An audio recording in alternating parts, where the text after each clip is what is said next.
Mark, Labor holds 3 seats in the Hunter, Fitzgibbon seat of Hunter, Swanson seat of Patterson's, Conroy seat of Shortland.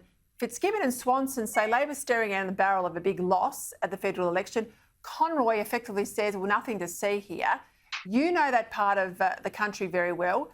You're also aware, I'm sure, that part of your success on the weekend has come from Labor voters who deserted Labor and they went to you. If you and I can see that, why can't Canberra? Yeah, it's pretty obvious, Peter, when you look at the booths in Singleton. Singleton is the heartland of the Upper Hunter state seat.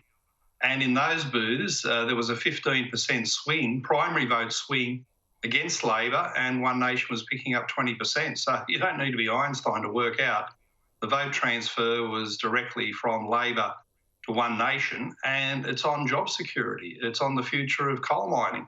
And Meryl Swanson knows these things because her seat of Patterson has part of Upper Hunter state seat within it. Joel Fitzgibbon knows it for the same reason for his seat of Hunter. But Pat Conroy is from the left of the party. He's part of this wacky Hunter Jobs Alliance where he's saying that you can close down coal and replace it with crazy schemes like floating windmills off the coast of Newcastle. Pat Conroy is an author, an advocate for losing many, many thousands of jobs, blue-collar jobs, mining and manufacturing in his seat of Shortland. So if he wants to go down that path, he'll have One Nation running against him, I'm sure the Liberal Party running against him, and people saying this guy stands for unemployment. And he's part of the left of the Labor Party that's putting these environmental issues ahead of job security, ahead of the interests of blue-collar workers in his seat. And he's part of the AMWU, the union that's collecting the fees of its membership to campaign for the abolition of jobs. So a complete sellout. Yeah, but I mean, Conroy, I've had a good look at him for many years in Canberra. He's not the sharpest tool in the shed. It doesn't surprise me that he's missing the bleeding obvious. Let's go closer to home to Macquarie Street, your hometown, I guess, if I could call it that, when you're there for Parliament. New South Wales Opposition Leader Jodie McKay, she says she's hanging on, she's holding firm. She's had another resignation today. Leadership aspirant, former frontbencher Chris Minns.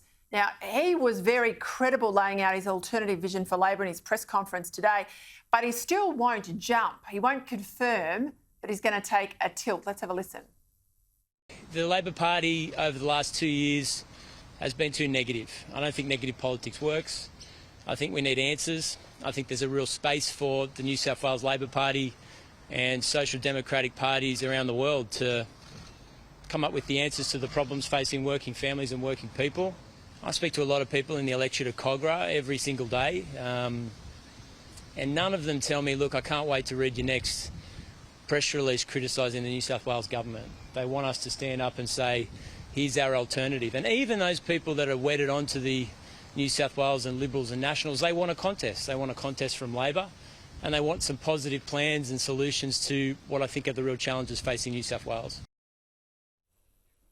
Mark, you get the sense that there's a majority of the caucus that's anti-McKay without necessarily being pro-Minns, and all those ruddy-era changes to moving on a leader makes it so difficult. You know, you've got to campaign for a number of months, you've got to involve a membership vote and a caucus vote. So you almost need the incumbent to stand aside. Otherwise, it's a very, very messy public brawl. What's your take? Well, Peter, you're talking a lot of common sense there, and I'm afraid that's a foreign language for the New South Wales Labor Party. How hard is it for their caucus members to understand? They just got there from Chris Minns in 30 seconds, more leadership, more focus, more direction, more positivity than they've had from Jodie McKay in the last 2 years. Now, that is just so bleeding obvious. Minns is right there, but when he talks about answers, they've got to be answers that come from the centre, that come from the mainstream, that say a Labor Party has the primary function of looking after the labour force, of putting job security and job creation ahead of every other issue. Political correctness, identity politics, environmental issues, koalas, whatever you're worried about, job security is paramount. And that has always been the Labor way in New South Wales. When Neville Wran and Bob Carr dominated, they did it from the centre.